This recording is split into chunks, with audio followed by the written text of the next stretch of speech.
Saúde a todos com a graça e a paz do Senhor Jesus. Amém.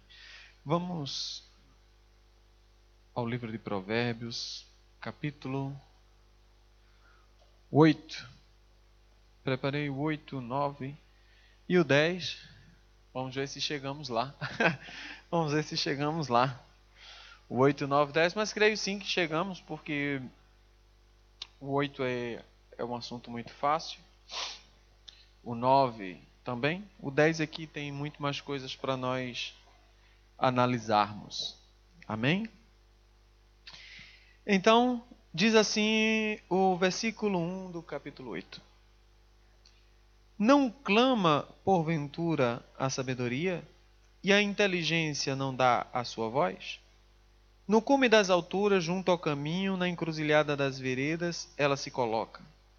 Da banda das portas da cidade, à entrada da cidade e à entrada das portas, está clamando. A vós, ó homens, clamo, e a minha voz se dirige aos filhos dos homens. Entendei, ó simples, a prudência, e vós, loucos, entendei de coração.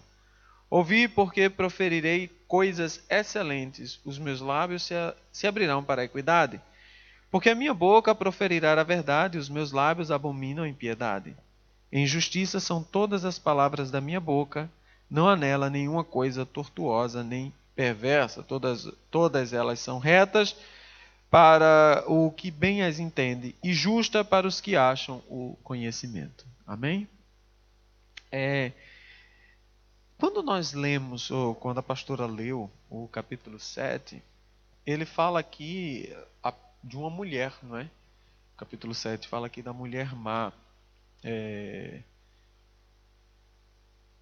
Para te guardares da mulher alheia, né, da estranha que lisonjeia com as suas palavras, capítulo 7, versículo 5, versículo 6, porque da janela da minha casa, e começa a falar aí, personifica aí uma mulher má. Por outro lado, no capítulo 8, quando ele entra no capítulo 8, ele personaliza a sabedoria como se também fosse uma pessoa. Né? Começa a tratar a sabedoria como se ela fosse uma pessoa. Né? A personificação da sabedoria.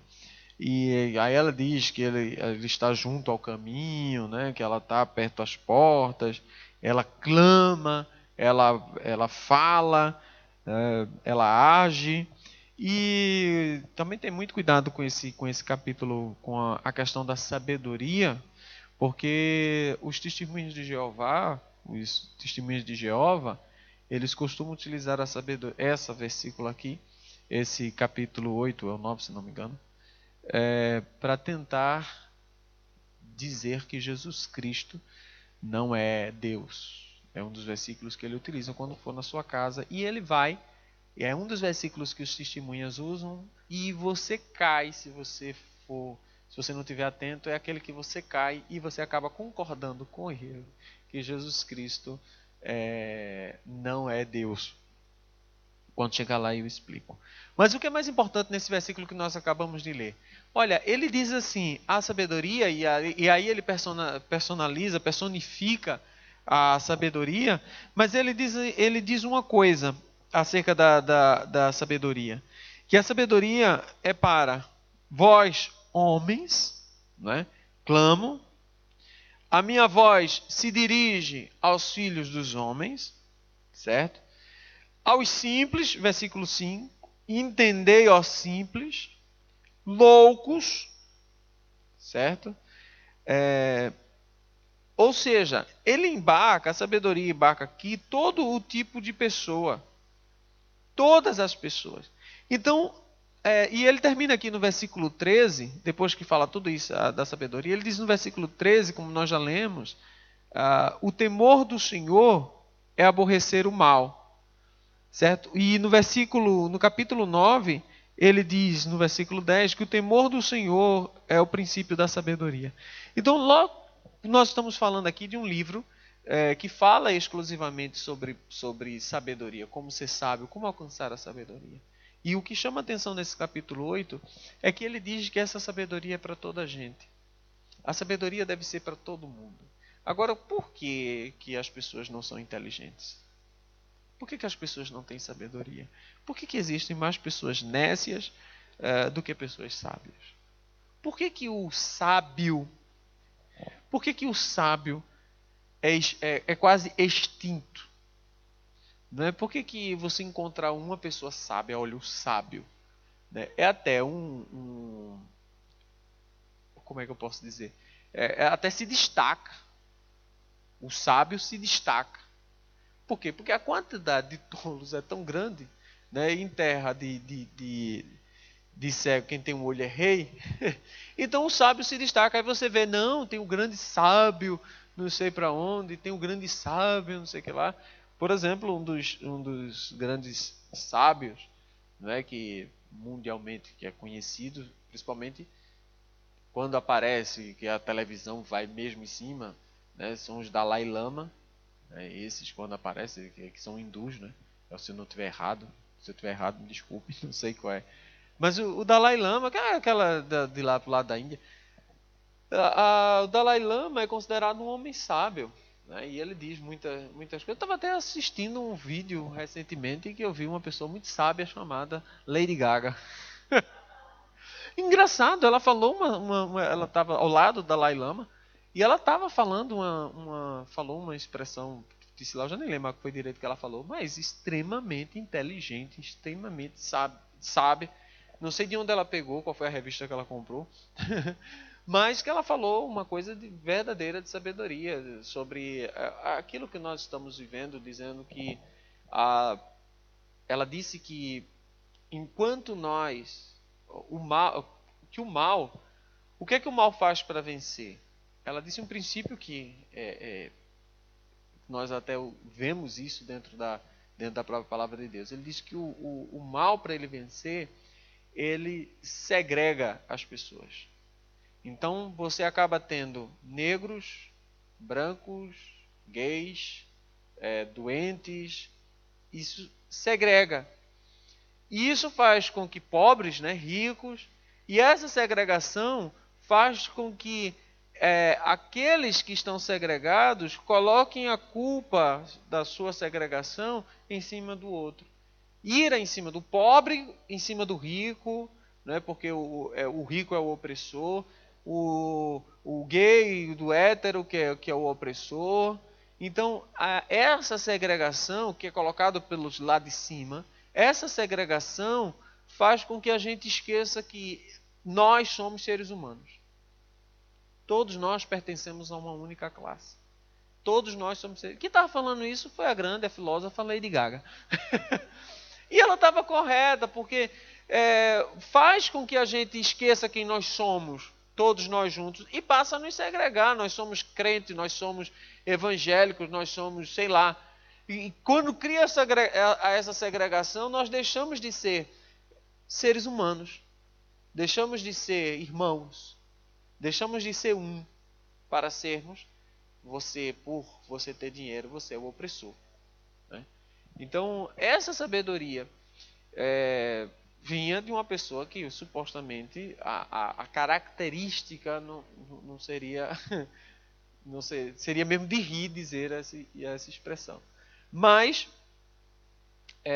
por mais uma questão de estereótipo nosso, né, de olhar para as pessoas e achar que não saber o que é que vai dentro da mente. Mas a verdade é que hoje a sabedoria, as pessoas buscam, as pessoas gastam dinheiro com muitas coisas e que não é a busca pelo entendimento, pela sabedoria. Não é a busca pela sabedoria. Tem pessoas que passam a vida toda buscando, até esquecem. Tem um brasileiro que é um dos jovens mais ricos de Portugal. Até foi para televisão um dia desse, porque ele deu uma festa de não sei quantos mil euros, uma festa que ele deu numa noite, foi parar na televisão. Os pais dele são donos trabalham com pedras preciosas. E ele é um dos jovens mais ricos de Portugal, a família é uma das mais ricas também de Portugal. E ele dizendo que o dinheiro era dele, ele fazia o que ele quisesse. Abandonou a escola, não foi para a escola e vive aquela vida supérflua. Esqueci até o nome do rapaz. Já foi para a televisão, já foi para o Brasil. Lourenço, né? É esse mesmo, tá vendo que o senhor conhece? O Lourenço. Ele diz. a repórter, estava muito mal. A repórter, claro que não deveria ter feito, mas acabou colocando o menino para baixo por essa questão, por ele ter dinheiro. E porque o dinheiro é dele, ele dizia, o dinheiro é meu, o dinheiro é dos meus pais, eu faço o que eu quero. Né? Mas eu estou dizendo isso por quê? Por causa dessa busca. Você quer o que você quer. O cara deixou de ir para a escola.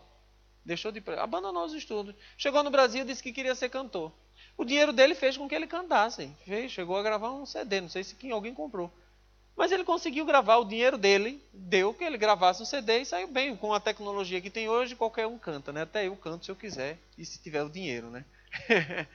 Porque tem programa que modifica a sua voz tudo. Então, hoje nós estamos buscando tudo, mas não buscamos a sabedoria. E a palavra de Deus diz que a sabedoria é para todos. Homens, filhos dos homens, loucos, né? Simples. Para toda a gente. Não existe uma desculpa correta para que a gente não tenha sabedoria. Para que a gente não tenha essa sabedoria. Não é a inteligência, é a sabedoria. Não é porque, como eu falei na semana passada, na outra semana, a gente não precisa ser inteligente para ter sabedoria.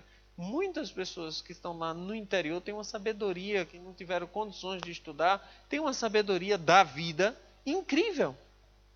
Muito mais do que qualquer um que estudou. Qualquer um que ele chama de doutor. E não tem aquela sabedoria da vida. Então, tem uma historinha que é muito engraçada, que tinha um homem que estava pescando, era um pescadorzinho, pobrezinho, coitado. Pegou sua varinha e um dia qualquer, de sol, ele foi lá pescar e o homem chegou e disse assim, olha, você, um doutor, chegou lá e disse, se eu fosse você, me perdoe estar lhe dizendo, mas se eu fosse você, eu vendia o peixe que você vai pescar agora e fazia um investimento. Comprava mais 3 varas e você ficava aqui pescando e você conseguiria mais peixe. E o cara disse, tá, mas para que eu vou querer mais peixe?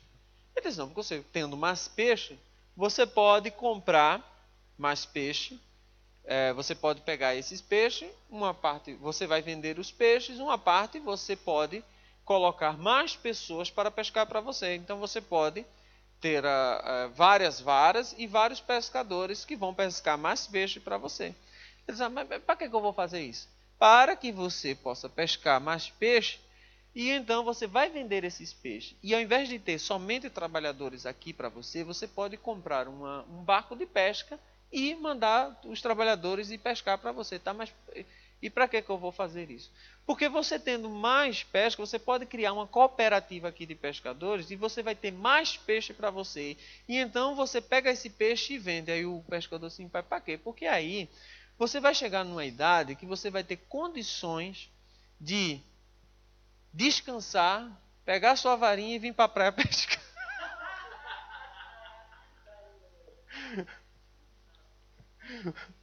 Porque é isso que a gente faz. E o cara já estava fazendo aquilo. Já estava vivendo aquilo. Porque a gente vai buscar, a gente sai buscando todas as coisas, mas a gente esquece de buscar a sabedoria. E a palavra de Deus diz que a sabedoria de Deus, Ele dá a quem busca, a quem procura. Pede, e acho que está em Tiago, se não me engano, pede e Deus dará. Aquele que pede a sabedoria. Se lhe falta entendimento, pede que Deus dá. Deus dá. Então Ele chama aqui a sabedoria para toda a gente, então não tem... Gente, a sabedoria, ela é muito lógica. E as pessoas não conseguem errar, as pessoas conseguem, melhor dizendo, conseguem errar na vida em coisas tão poucas, tão pequenas, que elas poderiam simplesmente pensar, serem sábias. Porque qual é a diferença da sabedoria para a inteligência? É que a inteligência você aprende e você é inteligente em determinadas áreas, você tem um conhecimento em determinadas áreas, você aplica aquilo em determinadas áreas, né, da sua vida. É como se a inteligência fosse uma repetição do aprendizado.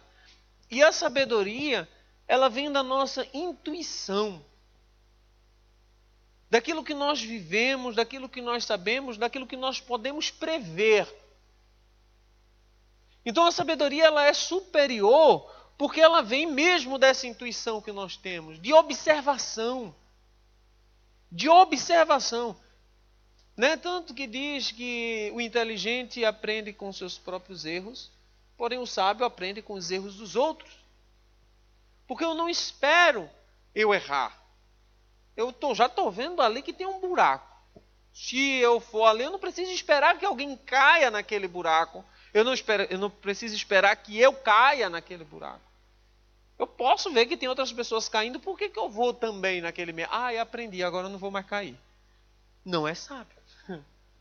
Pode ter adquirido uma inteligência, pode ter adquirido um entendimento, mas faltou-lhe a sabedoria. Então o sábio, ele aprende com os erros dos outros. E isso é interessantíssimo, porque assim, dentro da obra de Deus, estamos falando da casa de Deus, dentro da casa de Deus nós trabalhamos muito com esse aspecto. E qual é o aspecto que nós trabalhamos? É que nós trabalhamos aqui com diversas pessoas, diversas mentes, diversos sentimentos, diversas emoções, diversos atos. Só que a gente nós não somos tolos. Nós vemos o agir das pessoas e aguardamos para ver o que é que acontece lá na frente. Então nós criamos como é que eu posso dizer? Um álbum de figurinhas, né? Uns cromos, não é? E que a gente já sabe que, não sei se aqui funciona assim, quando você compra um envelopezinho vem com os autocolantes dentro, né? E às vezes vem repetido, né? E a gente sabe que lá no Brasil chama-se figurinhas, e às vezes vem figurinhas repetidas, a gente já sabe onde é que vai colar naquele cromo, né? A gente já sabe onde é que vai colar aquilo. E aí a gente alerta baseado nessa experiência. Baseado eu já vi isso acontecendo. Então a gente se precaver. E principalmente porque o próprio Salomão disse que não há nada de novo, né? Não existe nada, eu já sei para onde isso vai. Não, mas comigo é diferente, tá? Então vai só, eu já sei para onde vai. Eu já vi isso acontecer. E é assim no nosso meio, é assim em nós. E se a gente passa, e se a gente não tem essa percepção, se a gente não entende isso, a gente dificilmente conseguiremos conduzir a obra. Se a gente não tem esse discernimento, a gente jamais consegue conduzir a obra, consegue conduzir o ministério. Se a gente não consegue enxergar o antes, o processo e o depois, a gente acaba caindo, né? E aí não age com nenhuma sabedoria. Então, por isso que às vezes a gente adverte, e por isso que a Bíblia diz para nós darmos ouvido à voz do nosso pastor, porque a gente já viveu, a gente já experimentou, a gente já sabe para onde vai esse negócio. A gente não está nisso hoje, né? Não entrou nisso ontem. A gente sabe por onde vai desenrolar. Então, quando a gente orienta, por mais duro que pareça, é porque a gente sabe que lá na frente vai ter alguma coisa. A gente sabe que lá na frente, então isso não é somente a intuição, né? É aprender com os erros dos outros e não permitir que outros venham a cair nesse mesmo erro. Só que, infelizmente, as pessoas continuam a cair nos mesmos erros, mesmo sendo instruídas, continuam a cair nos mesmos erros. Por quê? Por diversos motivos, mas o principal de todos os motivos é que lhe falta a sabedoria. Porque ele diz, versículo 10, aceitai a minha correção, e não a prata e o conhecimento mais do que o ouro fino escolhido. Tem a historinha de um senhor que ele era pobre, muito pobre, e ele queria ter condições de comprar uma casa, de ter condições para a família. E então ele se despediu da mulher e disse assim a ela: filha, eu vou conseguir esse dinheiro. Nós vamos viver bem daqui para frente. Eu só gostaria que você me esperasse, porque o tempo que for preciso eu vou somente trabalhar para conseguirmos esse dinheiro. E então essa mulher disse: tudo bem, meu filho, vai embora. E ele foi, viajou, foi para a capital. Chegando na capital, conseguiu um emprego e disse para o homem, disse assim: olha, eu não quero receber dinheiro nenhum, quero trabalhar para você pelo tempo que for preciso, mas eu quero que você abra uma conta no banco, eu quero que você guarde esse dinheiro, eu não quero que você me dê esse dinheiro. Então todo o meu dinheiro, eu não quero ter férias, meu dinheiro de férias, meu ordenado, tudo, tudo, tudo, tudo. O que for necessário, o que for para me pagar, eu não quero que você me dê, eu vou ficar aqui na sua casa. Foi mesmo, virou servo daquele homem. Mas daqui a 10 anos eu quero voltar para casa. E quando eu voltar para casa, o senhor não vai me negar, voltar para casa e vai me dar todo esse dinheiro que eu quero de uma única vez. E acertaram que assim seria, e assim foi. No final de 10 anos, 20 anos, melhor dizendo, no final de 20 anos que ele passou lá trabalhando, chegou o momento exato que fez 20 anos, ele chamou o homem e disse assim: Senhor, eu tenho, já se cumpre amanhã 20 anos que eu estou aqui na sua casa, e como nós acertamos, eu tenho que voltar para minha casa, porque eu prometi à minha mulher que depois de 20 anos eu voltaria com todo o dinheiro desse trabalho. E então o cara disse: tudo bem, eu lhe dou o dinheiro, só que eu vou lhe dar uma escolha. Uma escolha, para você dar uma escolha. Eu lhe dou um conselho ou todo o seu dinheiro que você juntou. Se você quiser o conselho, eu fico com todo o dinheiro. Se você quiser o dinheiro, eu não lhe dou o conselho.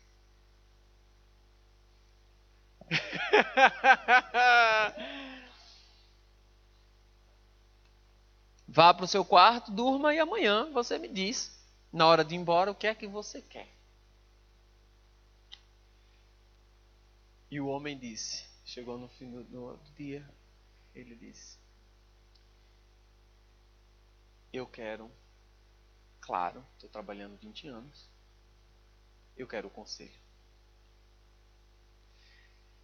E o homem disse assim: meu filho, eu vou lhe dar o conselho.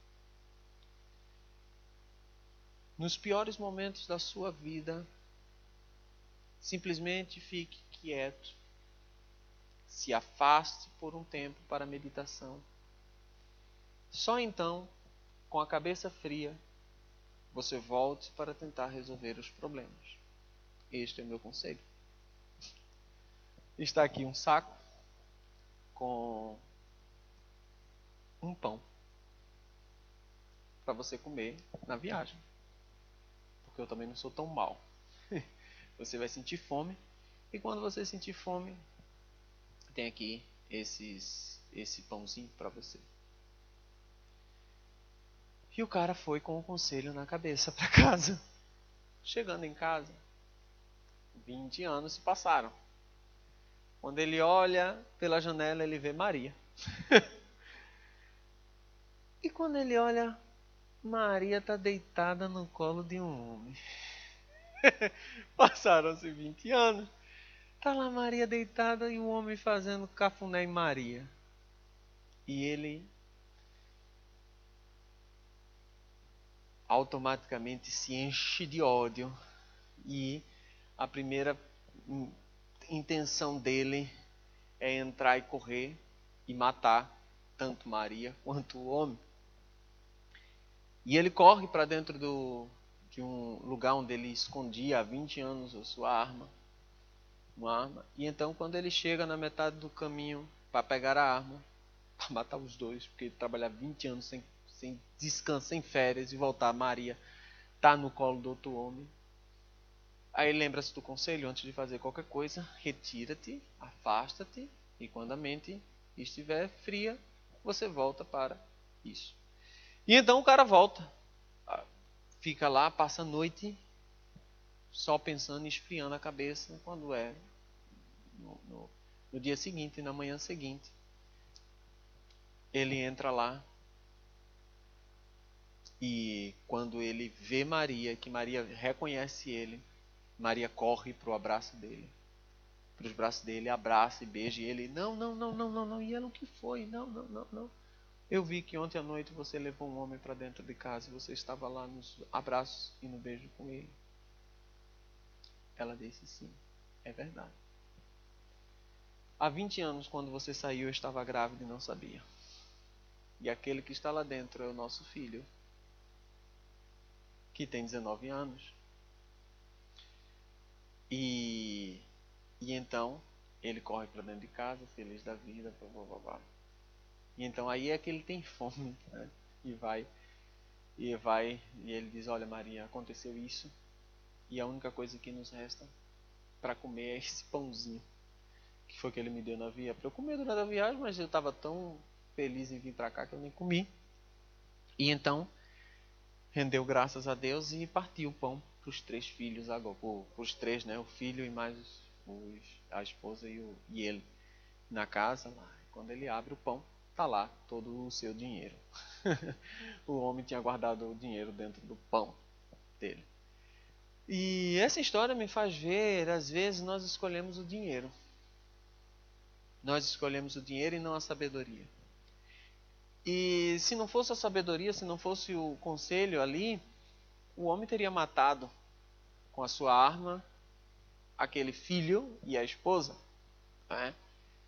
E muitas vezes as pessoas vêm até nós e às vezes a pessoa quer o dinheiro, não é o dinheiro propriamente dito, mas quer outras coisas, não o conselho. E o conselho passa desapercebido.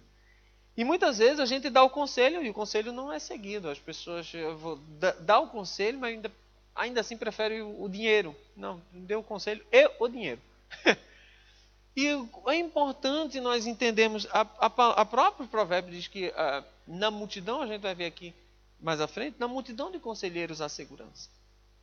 Então não existe nada melhor do que conselhos. Do que assim, poxa, às vezes que eu mais errei na vida, me faltava o quê? Conselhos. Conselho. Não tinha quem me aconselhasse. E quem me aconselhou errado. Então, como é importante, ele diz aqui, ó, versículo 11, porque melhor é a sabedoria do que os rubins e tudo o que se deseja, nada se pode comparar com ela. Quanto é que você pagou pela sua sabedoria? Quanto é que você paga pela sua sabedoria? A Bíblia diz em Salmos que o homem que se assenta na roda dos escarnecedores. E o outro, e em comparação, ele diz que aquele que tem a seu prazer na lei do Senhor, entre aquele que é maldito e aquele que é bendito. Não é? Então, onde é que nós estamos guardando o nosso esforço? O que nós estamos fazendo com o nosso dinheiro? Onde é que nós estamos aplicando as nossas finanças? Não é? Como é que a gente está adquirindo conhecimento? Para uns, eu falei isso na semana passada, para uns o preço de um livro sai muito caro.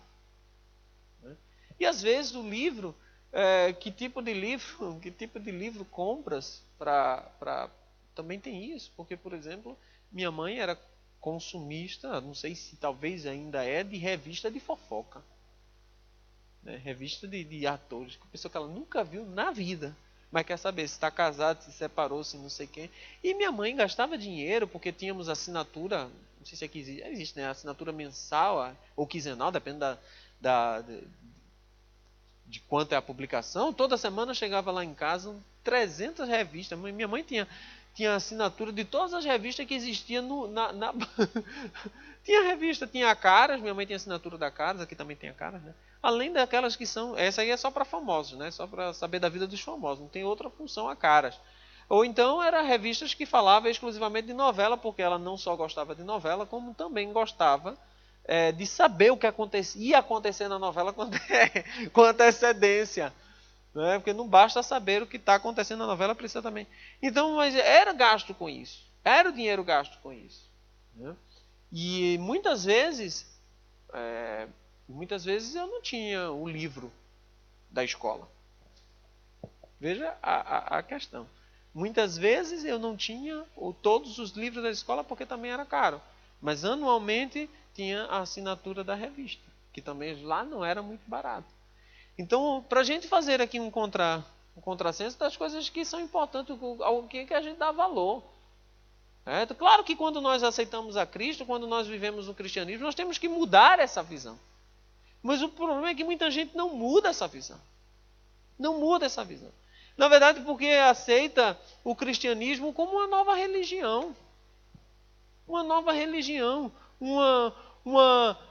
Um estilo de vida baseado em métodos que vai me trazer o bem. É isso. Porque se eu disser que vai trazer o mal, a princípio, aí ninguém vai querer, né? Claro. Não, o que é que tem de bom aqui? O que é que tem de bom no cristianismo? Não, você vem para o cristianismo e começa a negar a si mesmo. Mas como é que é isso? Não, você também tem que carregar a minha cruz. Não, como é que é isso? É assim, as coisas que você gosta de fazer, que te dá prazer, você vai deixar de fazer. E eu vou fazer o quê? Aquilo que não te dá prazer. Me dê um exemplo. Domingo, você ao invés de ir para a praia, você vem para a igreja. E o que é que eu ganho com isso? Nada. Você ganha um dia de estar na igreja. E o que mais que eu vou perder? 10% do seu ordenado. 11 vai para o governo, 10 vem para a igreja, 20 vai para o IRS. E o que mais? O que é que eu ganho com isso? Nessa vida? Nada. E o prêmio da salvação? Porque hoje o pessoal coloca, o que o pessoal coloca hoje? Não, você vem porque você vai aumentar suas finanças, porque você vai ganhar poder, porque você vai fazer isso, porque você vai fazer aquilo, porque você vai fazer aquilo outro. O apóstolo Paulo, quando pregava, era assim: venham porque vocês vão morrer por Cristo. Os homens pregavam o evangelho porque iam morrer por Cristo. E o apóstolo Paulo dizia: porque não são as coisas deste mundo, mas a do vindouro. Aí depois que eu morrer, acabou. Se eu quero lá saber o que, é que vai acontecer depois que eu morrer. O problema é que essas bênçãos do tempo vindouro, elas respingam no tempo presente. Respingam no tempo presente. De vez em quando a gente sente um respingozinho assim que refrigera a alma e que nos faz sermos participantes. Mas eu não tenho, como diz o apóstolo Paulo, eu não tenho a minha vida mais por preciosa. Em que a gente gasta o nosso tempo? Em que nós gastamos o nosso dinheiro? Com coisas que não vão servir para nada nem para ninguém. Não vai nos servir aqui. O que é que diz aí, minha filha? Exatamente. Não, tem gente que só gasta naquilo que aquilo que não é alimento, digamos assim, né?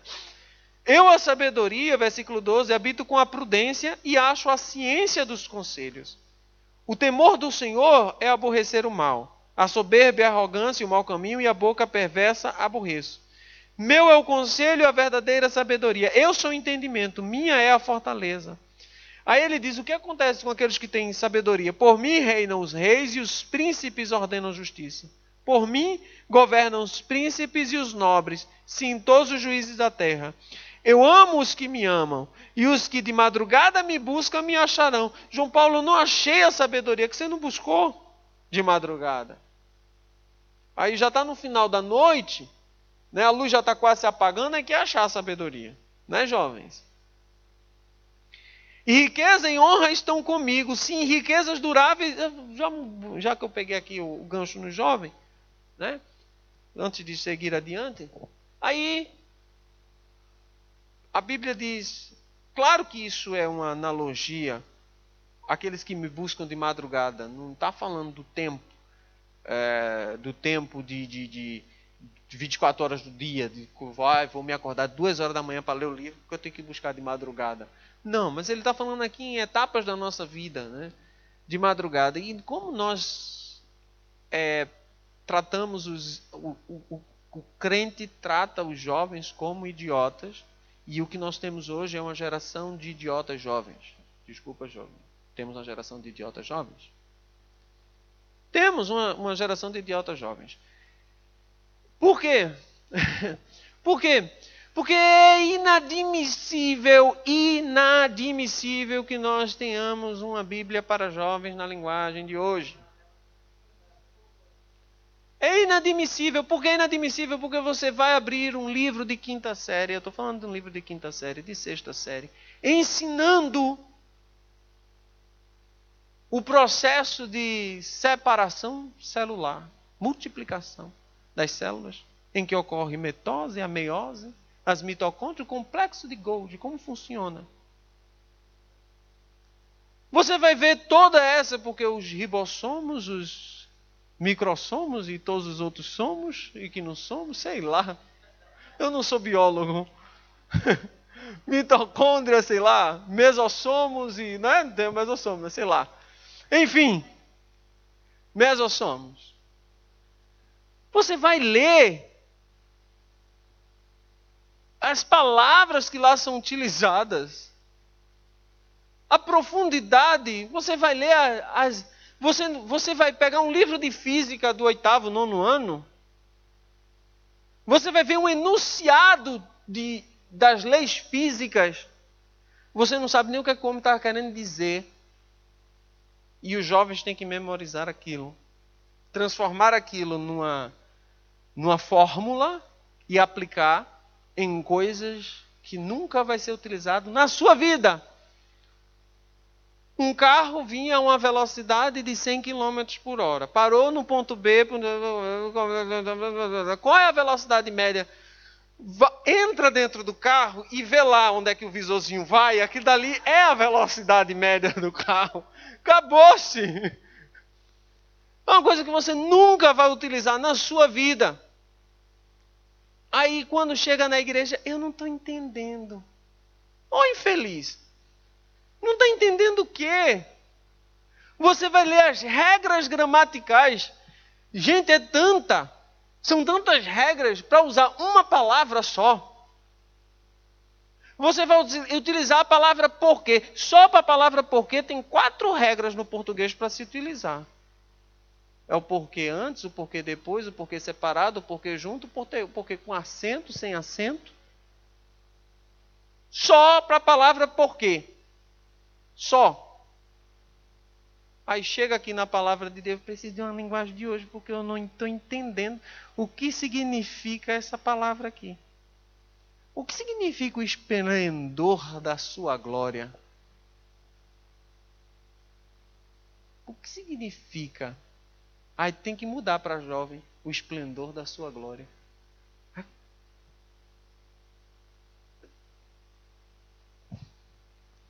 Geração de jovens idiotas na palavra de Deus. De jovens idiotas no conhecimento de Deus.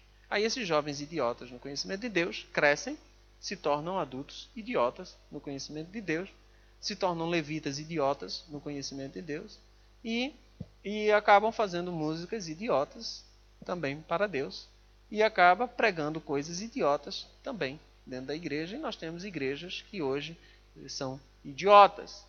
Por que eu digo isso? Porque a palavra de Deus diz que o apóstolo Paulo dizia: eu me fiz de louco para ganhar os loucos, de sábio para ganhar os sábios. Mas tem igrejas tolas que não se fazem de tolas, elas são tolas realmente. Né? Porque começam a aceitar coisas dentro da igreja, começam a buscar coisas que não estão na palavra de Deus, não buscam a sabedoria. Ok? Então, jovens, aprendam a ler a palavra de Deus. Onde é que eu parei?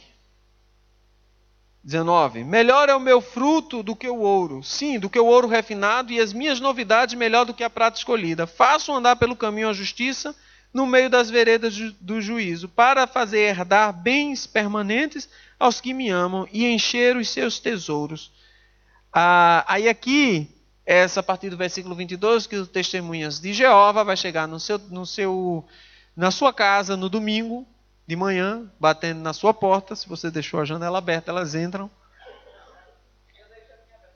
Elas entram. Tem dia que lá em casa, tinha dia lá em casa que eu abria a janela, entrava barata, pernilongo e testemunha de Jeová. 22, no seu já entra lá, né? De vez, né? Você já mora em cima, né? Versículo 22 diz assim. Aí, deixa eu falar aqui qual é o truque dos testemunhas de Jeová. Existe uma questão muito interessante dentro da própria palavra de Deus, que é a profecia com duplo significado. É um momento em que a profecia, ela assemelha-se, por analogia, né? Assemelha-se, claro, por analogia, por comparação, ela assemelha-se a algum fato do futuro, algum fato do passado, alguém do futuro e alguém do passado, mas não em toda a sua plenitude. Ou seja, ela se assemelha em alguns termos. E aí, quando a gente utiliza esse tipo de informação como se fosse 100% a analogia a 100%, a gente incorre em erros. Ou seja, a gente aplica o sofisma, né, a falácia, que por exemplo, um sofisma que eu posso dizer agora seria o seguinte, dizer assim, que o amor é cego. Quem ama não vê a quem, não é verdade? Está amando, a pessoa é troncha, né? Não tem como é lindo, meu amor. Não é ofensivo. Não. Mas o amor faz com que a pessoa não veja o defeito do outro. Né? A pessoa tem um chulé terrível. Oh, cheirinho do meu amor, vem cá. Né? Depois que o amor passa, o chulé permanece, né? O mau cheiro permanece, aí pronto. O amor é cego. Aí eu digo também que Deus é amor. Ora, se o amor é cego e Deus é amor, logo Deus é amor, Deus é cego. Claro que Deus não é cego, mas isso é um tipo de analogia. Um tipo de analogia não, um tipo de sofisma, uma falácia, acerca para chegar a um raciocínio, que é o raciocínio que a maioria dos testemunhas usam, ou melhor, que os testemunhas usam, na maioria das suas afirmações. E ele pega esse texto justamente para isso. Ele leva a entender nesse texto que está se falando de Jesus Cristo. E se você observar, eles tiram a sabedoria e eles perguntam a você, quem é que você acha que está falando esse texto? Será que é realmente a sabedoria? E você vai dizer, não. Está na cara que ele está falando de Jesus Cristo. Ele diz assim, o Senhor me possuiu no princípio dos seus caminhos e antes das suas obras mais antigas. Desde a eternidade fui ungida, desde o princípio, antes do começo da terra. Pronto, para por aí. E aí o testemunho de Jeová pergunta para você, João Paulo, de quem é que esse texto está falando? Quem é que existe desde a eternidade? Quem é que foi ungido no princípio? Quem é que existe desde o começo, antes do começo da terra? Quem é? Jesus. Então, João Paulo, você concorda que aqui está falando de Jesus Cristo? E aí você vai dizer, sim, claro, está aqui falando de Jesus Cristo. Me possuía no princípio, fui ungido desde o princípio, então, a sabedoria desde a eternidade, a única coisa que existe desde a eternidade é Jesus Cristo. Então, você acredita que na eternidade Deus ungiu Jesus. Tá certo, o texto aqui está certo. Então, vamos para o capítulo 24. Antes de haver abismo, fui gerada. Então, João Paulo, Jesus Cristo foi gerado. Ele não existe desde a eternidade. Antes ainda de haver fontes carregadas de água, antes de montes fossem firmados, antes dos outeiros eu fui gerada. E então, aí ele diz assim, tá, então você tem que concordar comigo que Jesus Cristo foi gerado. Se ele está falando de Jesus Cristo no capítulo 1 e 2, no versículo 22 e 23, então o 24 e 25 está dizendo que Jesus Cristo foi gerado. E aí você se lasca, por quê? Porque você caiu no erro dos testemunhas de Jeová. Primeiro você é levado a crer, ele para exatamente no versículo 23, para fazer a pergunta para você, e quando você responde dizendo que é, porque você provavelmente ainda não leu os versículos para baixo, e então você vai dizer que é Jesus Cristo. É levado a crer que é Jesus Cristo. E aí quando eles entram ali que fui gerada, você quebra você na emenda, porque não tem como você dizer, de cima foi, mas de baixo não é. Como? Ele está falando de uma coisa só. Então, a princípio, dá a entender que está se falando de Jesus Cristo, a sabedoria de Jesus Cristo. Né, claro que Jesus Cristo ele é a palavra. Né? Ele é o verbo. E o verbo contém toda a sabedoria. Mas o que ele está falando aqui não é isso. Tem uma analogia, tem uma certa semelhança com o que Jesus Cristo. Mas ele está falando aqui da sabedoria e não de Jesus Cristo. E é aí que os testemunhas de Jeová entram tentando fazer você. Porque o que o testemunha faz, ele não te converte. Ele quebra o teu raciocínio lógico. Essa é a questão. Então, quando ele quebra o teu raciocínio lógico, com toda como é que chama? A artimanha, tem outro nomezinho mais perverso do que esse. A artimanha tem um nomezinho, como é? Que é dado para a serpente. Astúcia. Com toda a sua astúcia, ele consegue conduzir você. Aí, uma vez que você cedeu, desarma você e você vai ceder para a coisa. Então, quando o testemunho de Jeová vir com esse versículo da sabedoria, aí você vai dizer, não, aqui está falando de sabedoria. Aí ele vai insistir, não, mas aqui está falando, não. Ele ungiu a sabedoria. Você está doido? Está aqui. Mas a sabedoria existe desde a eternidade? Aí você vai dizer, não, ela foi gerada. Ela foi gerada. Então você tem que desfazer. Quando você desfaz esse sofisma do testemunha, então ele deixa de testemunhar e tenta ganhar você de outro lado. Ele esquece esse versículo e vai para o próximo versículo que tem lá no infográfico dele, dizendo, se esse aqui der errado, você vai para aqui, se esse aqui der certo, você vai para aqui. Né? É mais ou menos isso. Então, saibam que geralmente os primeiros versículos que os testemunhas mostram é esse Provérbios capítulo 8. Tá bem? E a maioria que começa caindo por esse versículo mesmo. Ainda ele não tinha feito a terra, nem os campos, nem sequer o princípio do pó do mundo. Quando ele preparava os céus, aí estava eu. Quando compassava ao redor da face do abismo. Quando firmava as nuvens de cima. Quando fortificava as fontes do abismo. Quando punha ao mar o seu termo, para que as águas não trespassassem o seu mando. Quando compunha os fundamentos da terra. Então eu estava com ele, e era seu aluno, e era cada dia as suas delícias, folgando perante ele em todo o tempo. Folgando no seu mundo habitável e achando as minhas delícias com os filhos dos homens. Então, você observar direitinho, não precisa forçar muito para você chegar à conclusão de que ele está falando de Jesus Cristo. Por isso que os testemunhas utilizam essa artimanha aí de dizer que esse texto está falando de Jesus Cristo. Só que temos que lembrar que, como eu falei no princípio, todas as coisas foram criadas em e por Cristo.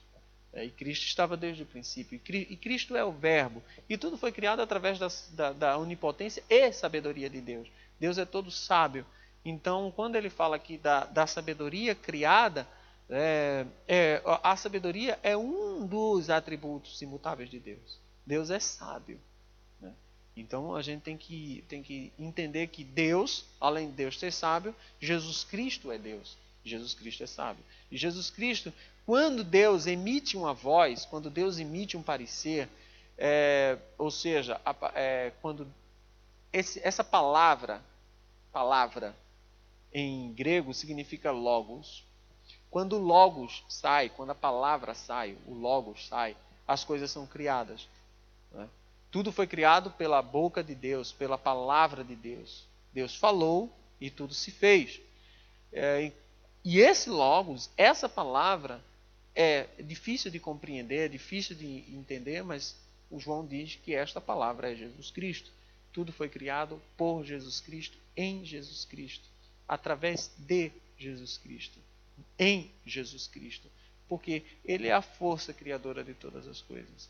Tudo foram criados nele e para Ele. Então, quando Deus disse, haja luz e houve luz, era Jesus que estava lá criando. E em tudo isso houve sabedoria de Deus. Então Deus existe com os seus atributos, com todos os seus atributos, desde a eternidade. Deus não se tornou sábio de um dia para o outro. Deus é eterno e a sua sabedoria é eterna juntamente com Ele.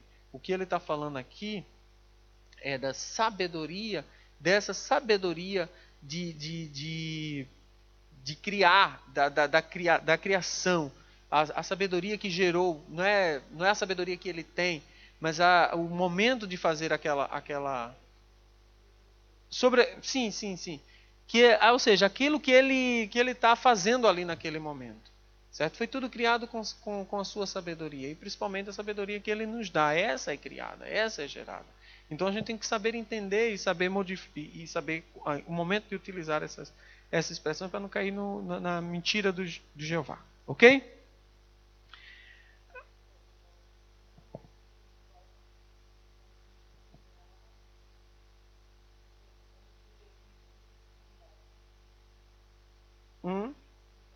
Sim.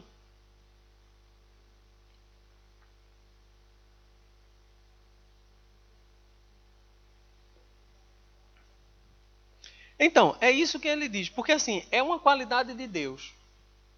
É uma qualidade de Deus. Mas Deus, ele não foi mais sábio, foi menos sábio em determinado momento. E a gente tem que entender que nós estamos falando aqui de primeiro de um poema, para que a gente possa entender as coisas. Então, a partir do momento em que Deus começa a criar as coisas, uma sabedoria ali é criada para aquilo, por aquilo, né? Então, a sabedoria da forma que nós conhecemos, ela passou a existir a partir de um momento. Agora, a sabedoria de Deus, a qualidade de Deus, aquilo que ela coexiste com Deus. Porque Deus não passou a ser mais sábio em determinado momento. Certo? Deus não passou a ser mais sábio em determinado momento. Jesus não passou a ser mais sábio. Jesus, enquanto Deus, não passou a ser mais sábio em determinado momento. Jesus, enquanto homem, aprendeu a ser sábio. Lembrando disso, há duas características importantes. Jesus Cristo como Deus, sempre eterno, e Jesus Cristo como homem, sempre homem. Como homem, ele aprendeu, homem de dores, homem que aprendeu a ser sábio. Como Deus, ele é eternamente sábio. Ok? Agora, versículo 32. Agora, pois, filhos, ouvi-me, porque bem-aventurados serão os que guardarem os meus caminhos. Ouve a correção, e não rejeiteis e sede sábios. Bem-aventurado o homem que me dá ouvido, velando as minhas portas cada dia, esperando os ombreiros da minha entrada. Porque o que me achará o quê? Vida, e alcançará favor do Senhor. Mas o que pecar contra mim, contra a sabedoria, violentará a sua própria alma. Todos que me aborrecem amam a morte. Olha que se você pecar contra a sabedoria, o que seria pecar contra a sabedoria?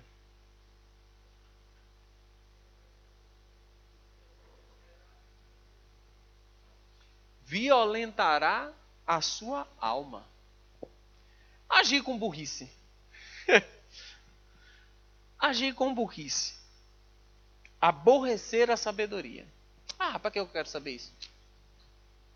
Aborrecer a sabedoria. Amam a morte. E mais uma vez, no versículo 9 diz: a sabedoria já edificou a sua casa, ela já lavrou as suas 7 colunas, já sacrificou a sua vítima, misturou o seu vinho e já preparou a sua mesa. Já deu ordem à sua... É mais uma personificação aí da sabedoria, como se fosse uma pessoa. Já anda convidando desde as alturas da cidade, dizendo: quem é simples, volte para aqui. Aos fatos de entendimento diz: vinde, comei do meu pão, bebei do vinho que tenho misturado. Aos faltos de entendimento. Deixai os insensatos e vivei e andai pelo caminho do entendimento. O que repreende o escarnecedor, afronta, toma para si. O que censura o ímpio, recebe a sua mancha. Não repreendas o escarnecedor, para que não te aborreça. Repreende o sábio e amar-te-á. Esse é o meu maior problema. É que eu repreendo o escarnecedor. Não vou mais repreender o escarnecedor, Senhor. Obrigado. Agora eu já sei. Quando tiver um escarnecedor, vai, meu filho, vai. Pedala, Robinho. Vai. Dá instrução ao sábio e ele se fará mais sábio. Ensina ao justo e ele crescerá em entendimento. O temor do Senhor é o princípio da sabedoria e a ciência dos santos a prudência. Agora eu só vou dar instrução ao sábio, fazer uma prova. fazer uma prova. Só agora, eu vou fazer uma prova. Que alguém pede instrução, eu vou fazer uma prova para saber se é sábio. Porque por mim se multiplicará os teus dias e o ano de vida se te acrescentarão. Se fores sábios, para ti sábio serás.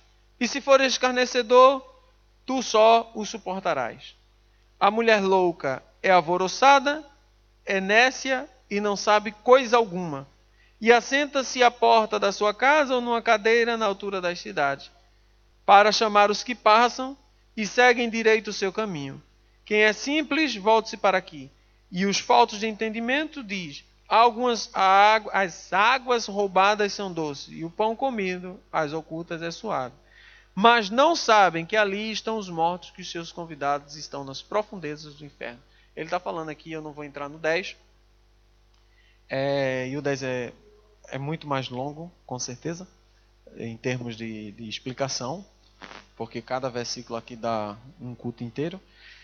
O que ele está falando aqui é exatamente, mais uma vez ele fala da sabedoria como se fosse uma mulher, e termina falando da mulher insensata, da mulher louca, alvoroçada, e que ela faz coisas, essa pessoa louca, ela faz coisas contrárias à sabedoria, contrária ao entendimento, contrária ao conhecimento. E é muito importante que nós venhamos a buscar o entendimento, venhamos a buscar a sabedoria. Agora observem, muito importante, como é que uma pessoa é sábia ou não?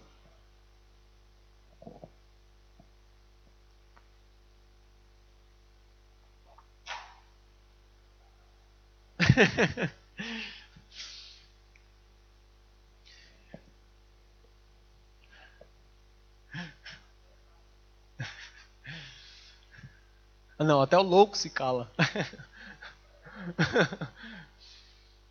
Como é que a gente sabe?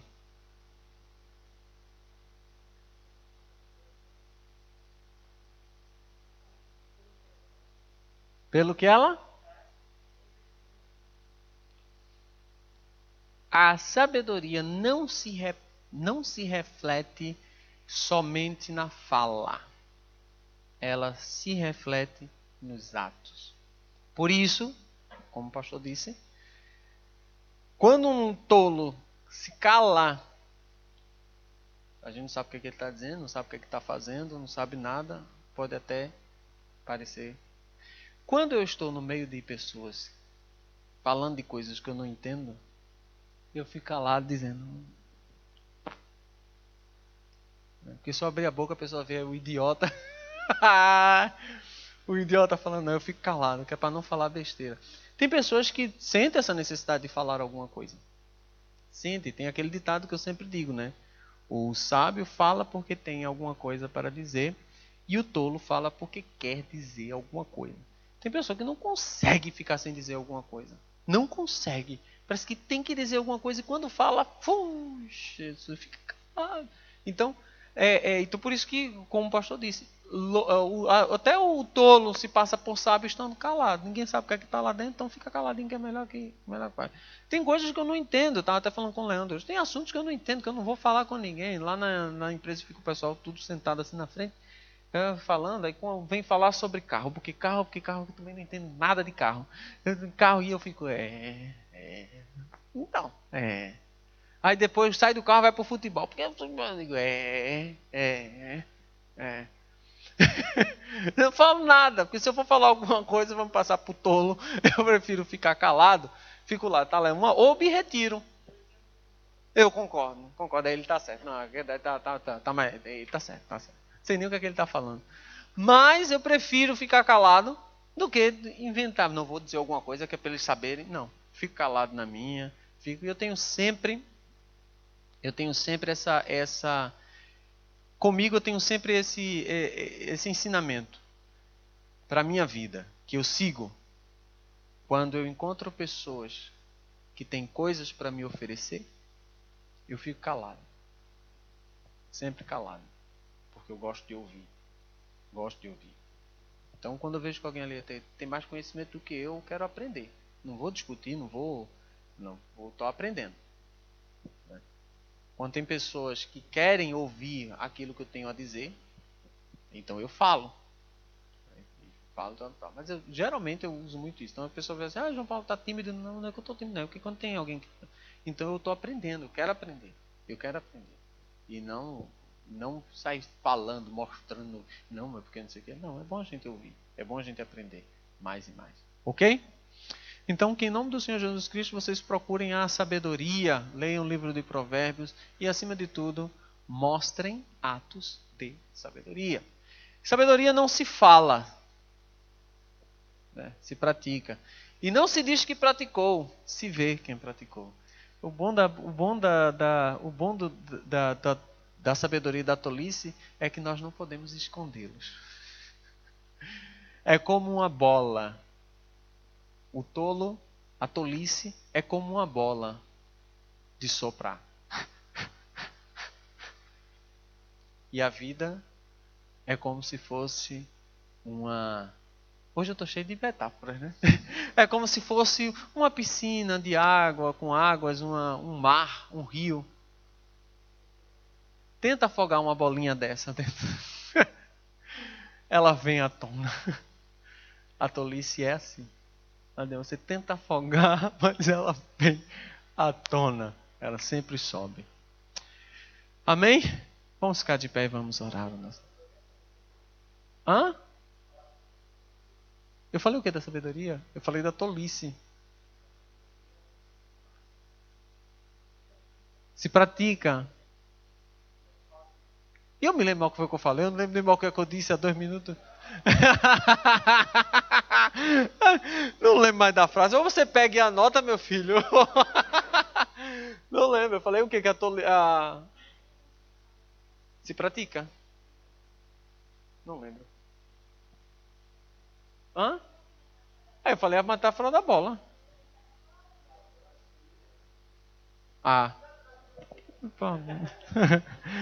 Senhor, nosso Deus, nosso Pai, nós te agradecemos por esse momento. Pedimos a Ti, Senhor, para Tu nos dar sabedoria e entendimento da Tua palavra. Senhor, vem sobre nós, Deus, com o Teu amor. Vem sobre nós, Senhor, com a Tua paz. Nos dá uma semana vitoriosa, uma semana de paz, uma semana vitoriosa na Tua presença, em nome do Senhor Jesus Cristo. Senhor, aqueles que vão trabalhar, que tenham uma semana de trabalho maravilhosa, Senhor, em nome do Senhor Jesus Cristo, Pai.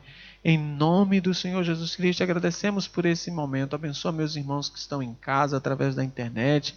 Abençoa, Pai, em nome do Senhor Jesus Cristo, os que aqui estão também, que se dispuseram, Deus, a estar na tua casa. Em nome do Senhor Jesus. E aqueles, Senhor, que preferiram estar em casa dormindo, Pai, dá aquele saculejo santo, Senhor. Oh Deus, sacode, Pai, sacode cama, sacode casa, sacode dinheiro, sacode tudo, Deus. Puxa lençol, Pai, em nome do Senhor Jesus Cristo, derruba da cama. Eita Deus, em nome do Senhor Jesus Cristo, coloca na moinha de Jeová, Senhor, mas traz de volta para a tua casa, porque tu és fiel. Em nome do Senhor Jesus, amém. Graças a Deus.